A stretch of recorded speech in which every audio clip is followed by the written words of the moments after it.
Hey guys, my name is Sarah Rav and I am a study expert who has helped thousands of students get the best grades of their entire lives with the least amount of time studying.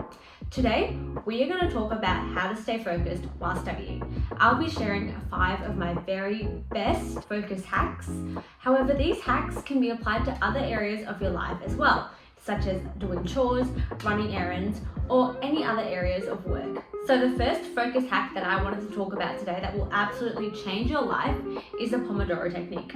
For those of you who haven't heard about the Pomodoro Technique, this is where you do 25 minutes of study, then take a 5-minute break. You repeat that 4 times and then take a longer 10 to 15 minute break.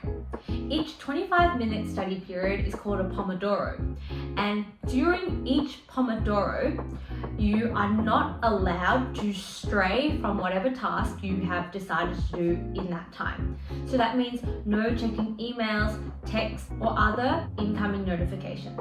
This technique is great for students who feel overwhelmed, get distracted easily, or procrastinate. And the reason why it works so well is because 25 minutes does not seem like a lot of time. And it isn't. But when you're sitting at your desk and you've got the timer counting down from 25 minutes, you'll feel a sense of time pressure. You're sort of racing against the clock, trying to get something done, and you're less likely to want to pull out your phone or to check your emails because you know that 25 minutes isn't a lot of time. Compare this to, say, if you weren't using the Pomodoro Technique. You're just sitting at your desk and you know that you have 3 hours ahead of you to just get through whatever it is that you need to. 3 hours seems like quite a lot of time. It can seem a bit overwhelming, it can seem a bit tedious. You might say, wow, I've got so much time ahead of me, why don't I just check my phone for 2 minutes or so? Except we know that it's never really 2 minutes, is it? 2 minutes expands to 15 minutes, and then you do that a couple of times, and then suddenly it's a whole hour gone. When you're in the middle of a Pomodoro and you've only got 25 minutes, checking your phone for 2 minutes seems like quite a lot of time. You don't want to give up that time. You want to stay focused and stay in the zone for that 25 minutes, which is a pretty good amount of time to get something done, to be honest. So regular 5-minute breaks are also a great way to make sure that you don't burn out and that you stay focused. What do I like to do in my breaks? Often I'll get up, I'll stretch, go to the bathroom, maybe go to the kitchen and grab a snack. I'll check the emails and notifications that may have come in during the Pomodoro, and I'll plan what I want to do in my next Pomodoro. Often I find that if I can get away from the screen as much as possible, then the break is more rewarding and I feel more refreshed and focused going into the next Pomodoro.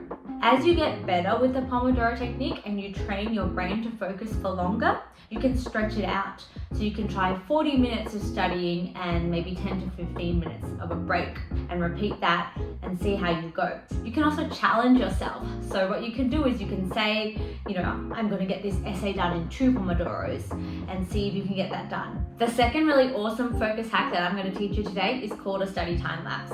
And basically what you do is you set your phone up like what I've got here or whatever position you want, and you film a time lapse of yourself studying.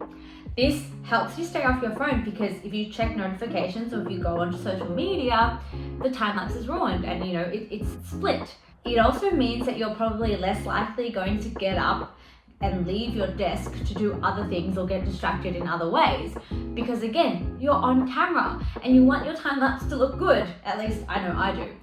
Another thing that I really recommend is that you film your time lapses and then you upload them onto a private Instagram or TikTok page, and then at the end of the year or even at the end of the month, you'll have a whole series of study time lapses and you can be really proud of that. It's really fun and motivating to watch how much effort you've put in over the month or so. The next way you're going to stay focused is through app blockers. Now, if you have an iPhone, there are 3 really awesome settings that you can use without downloading anything. So the first one is app limits, and these are all in your settings. Basically, what app limits do is it allows you to put a limit on how much time you can spend on certain apps. So say, for example, I put a limit of 2 hours on TikTok. Once those 2 hours are up, I cannot access TikTok any longer. You can also schedule downtime, which is where you set a certain time during the day to be off your phone and where you cannot access certain things on your phone. The focus modes are also really useful, like do not disturb or the work or the sleep mode. And you can program that so that you don't get notifications from social media or text or emails based on what you find most distracting. Another really handy app that you do have to download is the Forest app. But this is really cool because essentially the time that you spend off your phone allows the app to grow a little tree. And so the more time you spend off your phone, the more trees you grow, and then you put together a little forest of all the trees that you've grown in your time off your phone. You can also use the Cold Turkey app to stay off certain websites on your laptop. Or at the very extreme, like I've seen people buy those timed safes, like lock boxes, and basically you can put your phone into a lock box and you can set the time, and you cannot get your phone out of this box until the timer is up. Look, it's pretty extreme, but sometimes you gotta do what you gotta do. All of those are really awesome options, and you just gotta find what works for you. Now, the next thing we're gonna talk about that really can enhance your focus is music. I personally try to avoid listening to music with lyrics because I know for a fact that if I play some Taylor Swift, I will be out of my chair and dancing around the room, singing at the top of my lungs. So, what I tend to do is I tend to choose things like lo-fi beats, especially in the morning when I'm, the most focused and I'm trying to learn new content. In the afternoon, when my motivation and energy levels dip a little bit, I sometimes switch to trance or gaming music, and I find that sort of lifts my spirits a bit, makes it a bit more fun and helps me keep going. There's lots of awesome music out there. Sometimes I would go to the library, and if I just wanted to drown out the people around me, I would listen to white noise and blast it. So there's lots of music out there. I've got a lo-fi beats playlist that I really like, and Kiss Academics, the company that I do tutoring with, they've got a really cool, like, epic soundtrack. Think Game of Thrones, think like Lord of the Rings, all that stuff, which I'll link below, and you guys can try that for yourself as well. Finally, make sure you optimize your environment to make sure you stay focused. It may sound pretty obvious, but you want to find somewhere to study that is free of distractions. So I would recommend trying not to study in front of the TV, or trying not to study around all your friends if you know that they're going to talk to you. Study group, sure, but if you're doing individual study, less helpful. The other thing that's actually really important is having a designated study area. What you don't realize is that your brain really relies on cues. So what I mean by that is if you study in your bedroom, your brain associates your bedroom with sleeping and relaxing.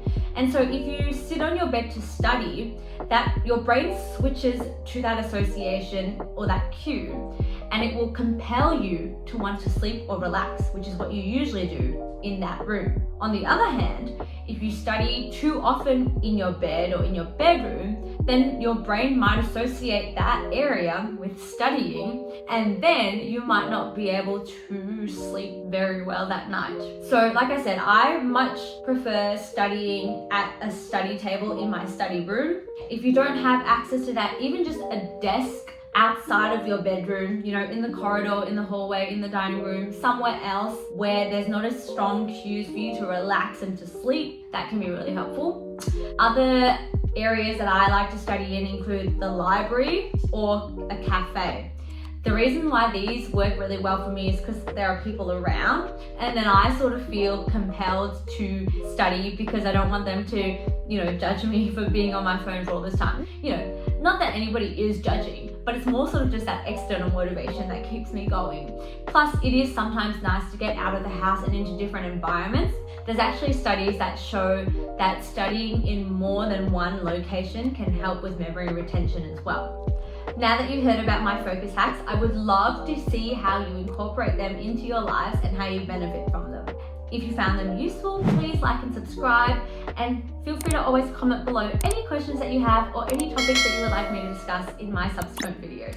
Thanks, guys!